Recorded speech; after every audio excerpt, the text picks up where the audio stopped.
Estamos de vuelta para cortar el ruido y contarte lo que realmente movió los mercados esta semana.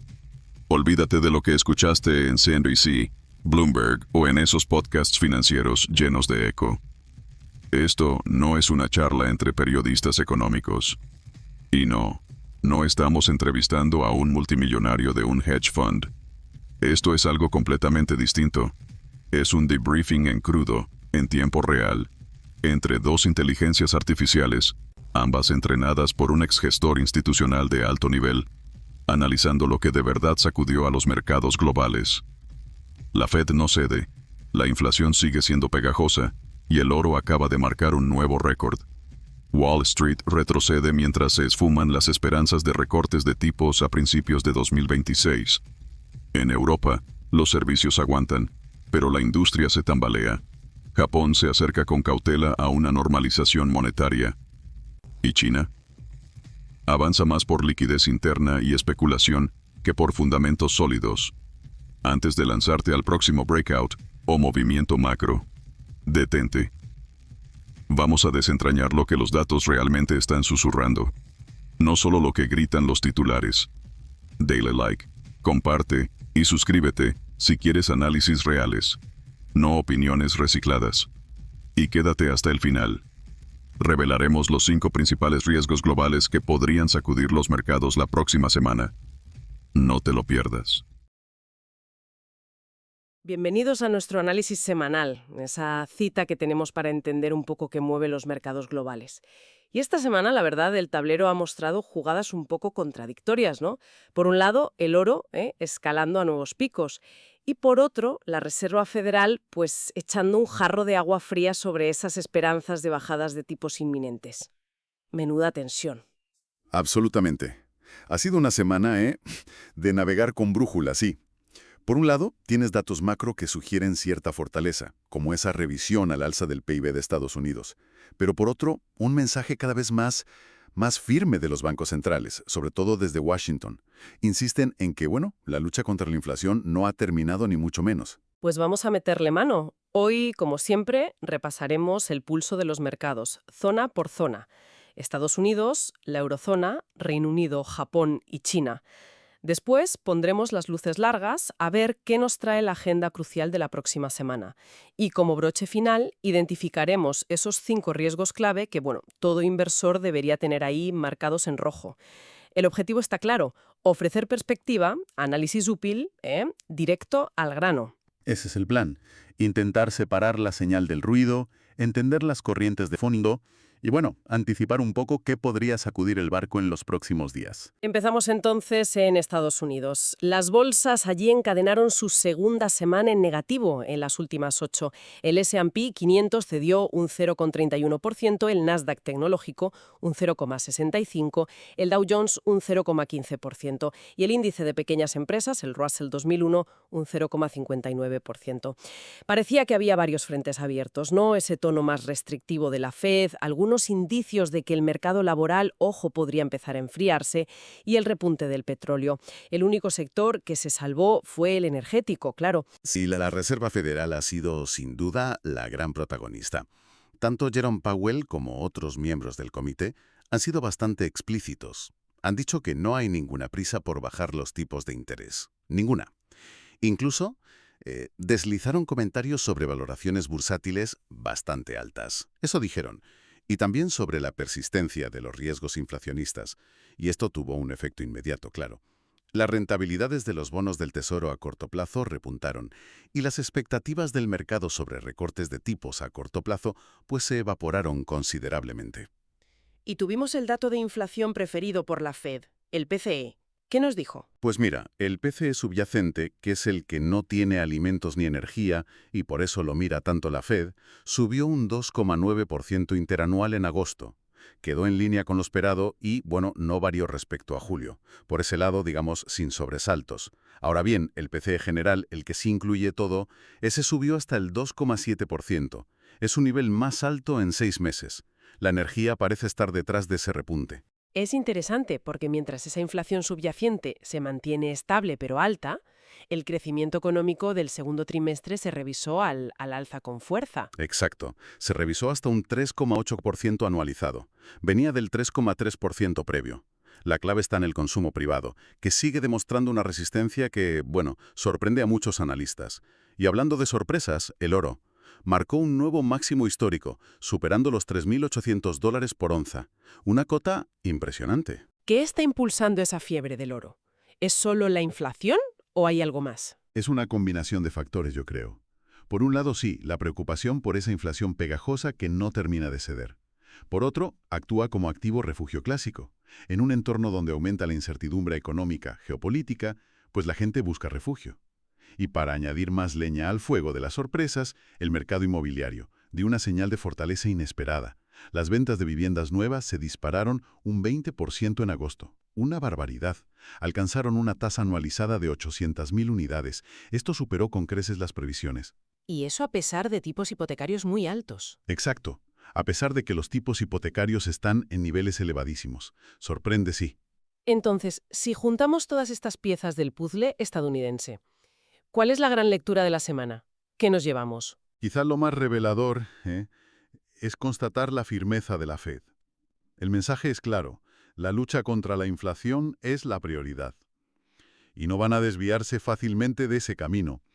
El mercado está asumiendo, quizás ahora de forma más realista, que ese mantra de tipos más altos durante más tiempo va en serio. Y lo que complica todo es esa dicotomía. Tienes un consumidor que sigue gastando, sosteniendo el crecimiento, y enfrente una inflación subyacente que se resiste a bajar del 2,9%. Este tira y afloja hace muy difícil el camino hacia esas bajadas de tipos que muchos esperaban ver a principios de 2026. Complicado, sí. Bueno, pues damos el salto a Europa. Aquí el panorama ha sido más variado, ¿verdad? El índice paneuropeo STOXX 600 cerró prácticamente plano, pero vimos avances en Alemania, un plus 0,42%, Francia plus 0,22% e Italia que subió un plus 0,79%. Parece que la economía aguanta con cierta resiliencia, pero al mismo tiempo la confianza en sectores clave flaquea. Así es. El PMI compuesto de la eurozona, que es un índice clave, subió a 51,2 en septiembre. Es un nivel más alto en 16 meses. Y el impulso vino sobre todo del sector servicios, que sigue fuerte. Sin embargo, la otra cara de la moneda es el sector manufacturero. Sigue mostrando debilidad. Y el optimismo general de las empresas ha retrocedido. Hay señales mixtas, sí, por todas partes. Y si miramos dentro de la eurozona, ¿hay alguna dinámica nacional que destaque? ¿Algún país? Sí, se aprecian divergencias notables. En Alemania, por ejemplo, la confianza empresarial medida por el índice IFO, un referente clásico allí, cayó de forma inesperada. Es una señal preocupante para el motor industrial de Europa, la verdad. Pero curiosamente la confianza del consumidor alemán, medida por el GfK, mostró una ligera mejoría de cara a octubre. O sea que... Curioso. Y también tuvimos decisiones de bancos centrales en Europa, aparte del BCE, claro. Correcto, y también con caminos distintos. El Riksbank de Suecia aplicó otra bajada de tipos, situándolos en el 1,75%, aunque dio a entender que podría ser la última por ahora, sugiriendo una pausa. En cambio, el Banco Nacional Suizo mantuvo sus tipos en el 0%. Argumentan que la inflación en Suiza ya está dentro de su objetivo del 0% al 2%. Así que vemos estrategias diferentes según las circunstancias de cada país. Fascinante esa divergencia incluso dentro de Europa. ¿Qué nos dice esta tensión subyacente sobre la salud económica de la región? Bueno, si intentamos conectar los puntos, vemos que el crecimiento agregado a nivel de eurozona está resistiendo mejor de lo que se temía hace unos meses, principalmente gracias al buen comportamiento de los servicios, como decíamos. Pero la confianza, sobre todo en el sector industrial, es muy frágil. Muy frágil. Existe una brecha preocupante entre la actividad económica actual, que aún muestra cierto dinamismo, y las expectativas a futuro, que son bastante más sombrías. Esa desconexión es una fuente de incertidumbre importante, claro. Entendido. Hacemos una parada rápida en el Reino Unido. El índice FTSE 100 de Londres subió un 0,74% en la semana. Sin embargo, no podemos olvidar que veníamos de conocer un PMI que caía a 51,0, muy presionado por las manufacturas y un sector automóvil con problemas, y que el sentimiento empresarial general estaba en mínimos de 3 meses. Es una puntualización importante, sí. El rendimiento del índice bursátil esta semana, que tiene una fuerte composición de multinacionales con ingresos fuera, parece ir un poco por libre. Va por libre respecto a esas señales económicas domésticas más débiles, como las disrupciones en el sector del automóvil que mencionabas. Habrá que ver si esta fortaleza del FTSE es sostenible o si las preocupaciones locales, como la inflación persistente o el débil crecimiento, empiezan a pesar más en las próximas semanas. Es un contraste a vigilar, sin duda. Vale, vigilaremos. Volamos ahora hacia Asia. Empezamos por Japón, donde vimos números verdes. El Nikkei 225 subió un 0,69% y el índice más amplio, Topix, un 1,25%. Parece que el buen tono global ayudó, pero sobre todo influyó un dato de inflación de Tokio que salió más bajo de lo esperado, ¿no? Exactamente. El IPC de Tokio, que se considera un indicador adelantado de la inflación nacional, subió un 2,5% interanual en septiembre. La previsión estaba en el 2,8%. Este dato más suave le da un respiro al Banco de Japón, el BOJ, a la autoridad monetaria nipona. Reduce un poco la presión para que tomen medidas drásticas como subir tipos o abandonar su política de control de la curva de rendimientos. Les da algo de margen en sus reuniones clave de octubre o diciembre. Pero me da la sensación de que la situación para el Banco de Japón sigue siendo compleja, muy compleja. Complejísima. A pesar de este dato de inflación algo más moderado, las actas de su última reunión revelaron algo muy significativo. Cada vez hay más miembros dentro del Consejo del BOJ que abogan abiertamente por empezar a subir los tipos. Existe una división interna creciente sobre cuál debe ser la estrategia a seguir. Están los que temen dañar la incipiente recuperación y los que creen que hay que empezar a normalizar ya esa política monetaria ultra expansiva, mantenida durante años. Hay debate. Y mientras todo esto se debate, el yen sigue perdiendo terreno frente al dólar. Debilitándose, sí. Llegó a caer hasta casi 149,7 yenes por dólar. Esto se explica por dos factores principales. Por un lado, la fortaleza general del dólar, impulsada por los datos robustos de Estados Unidos y las expectativas sobre la Fed. Y también por la incertidumbre política interna en Japón. Está en marcha la carrera por el liderazgo del partido gobernante, el LDP, y eso siempre genera cierta inquietud en los mercados. Con este panorama, ¿qué podemos esperar de Japón en el corto plazo? ¿Hacia dónde mirar? Pues la situación del bocha es delicada, como dices. Están atrapados entre varios fuegos. Por un lado, datos de inflación que se moderan y una economía cuya recuperación no termina de ser robusta. Por otro, una presión interna creciente para endurecer la política y un yen débil, que, bueno, aunque ayuda a los exportadores, también importa inflación. La reunión de política monetaria de octubre va a ser crucial.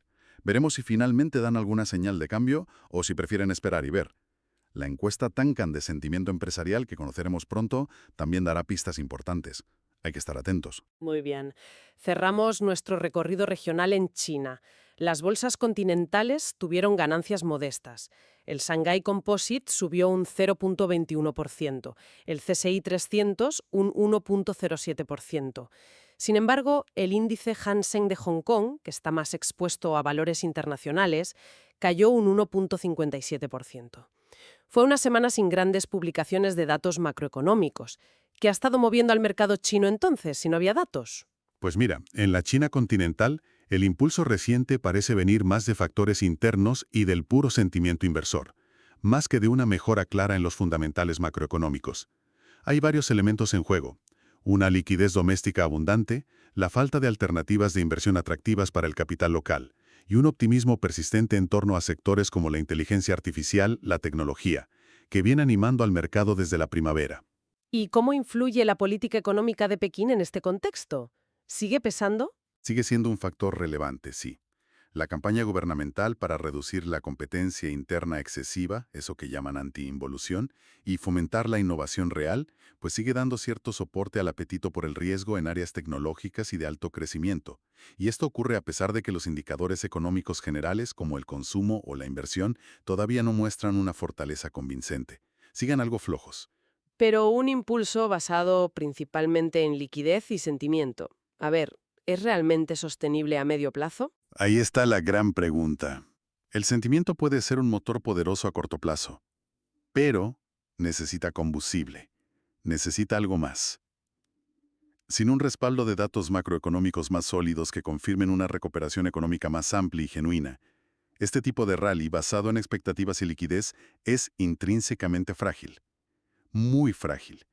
Podría desvanecerse con la misma rapidez con la que apareció si los próximos datos, como los PMI manufactureros del MBS que salen pronto, no acompañan. Muy bien, pues en este panorama regional en mente, miremos ya la semana que entra, del 29 de septiembre al 3 de octubre. ¿Cuáles son las citas clave que marcarán el ritmo? ¿Qué tenemos en la agenda? Pues prepárense porque viene una semana cargadita, de referencias de primer nivel. En Estados Unidos el foco absoluto estará en el mercado laboral y en nuevos datos de inflación indirecta. Mucha atención ahí. El martes tendremos las ofertas de empleo JOLTS y la confianza del consumidor del Conference Board. El miércoles, el informe de empleo privado ADP y el ISM manufacturero, un indicador clave de la actividad industrial. El jueves, los pedidos de fábrica y las peticiones semanales de subsidio por desempleo. Y el viernes llega el plato fuerte, el informe oficial de empleo. Nóminas no agrícolas y tasa de paro. Además del ISM del sector servicios, muy vigilado por su componente de precios. Semana intensa en euro en EUU. Una batería de datos cruciales en Europa, desde luego. ¿Y qué destacamos en Europa? En Europa, la atención se centrará en la inflación. El martes conoceremos los datos preliminares de inflación de septiembre para Francia, Alemania e Italia. El miércoles tendremos la primera estimación, la flash, del IPC para toda la eurozona. Y el viernes, desde el Reino Unido, llegarán datos importantes como el PIB trimestral y las ventas minoristas. ¿Y en Asia? ¿Algo relevante? En Japón, la cita clave será el miércoles con la publicación de la encuesta Tankan del BOJ, ese barómetro del sentimiento de las grandes empresas. Muy importante. El jueves tendremos la confianza del consumidor japonés.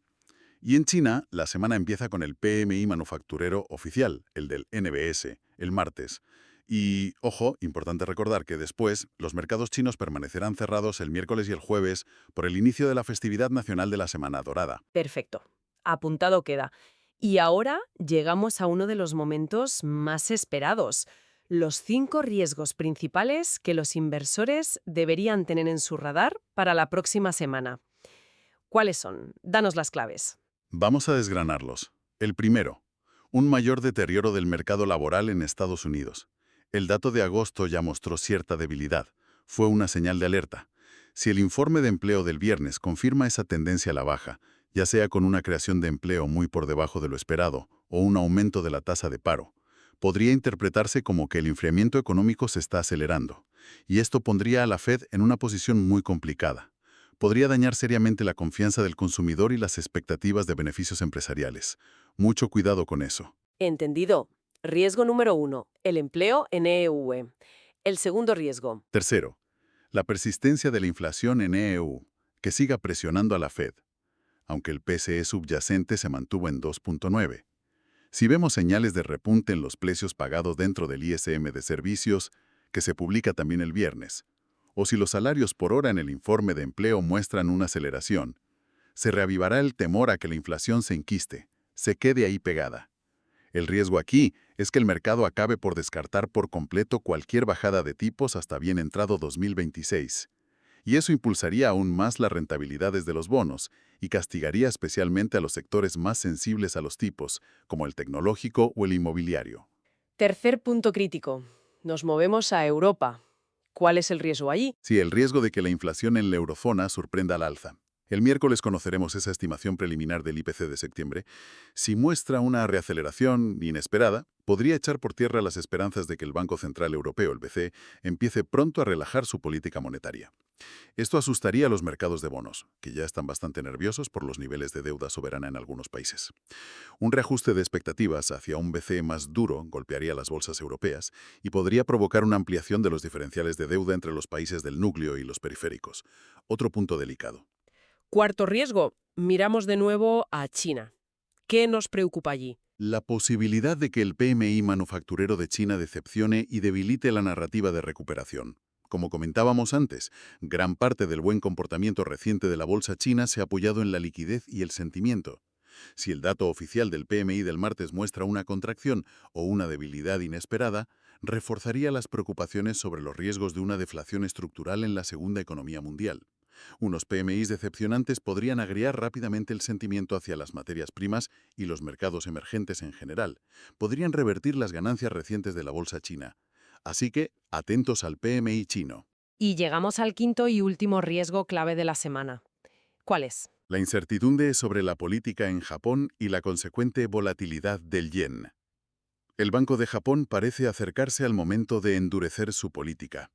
Pero la moderación reciente de la inflación y la incertidumbre política interna podrían hacer que retrasen cualquier movimiento. El riesgo es doble.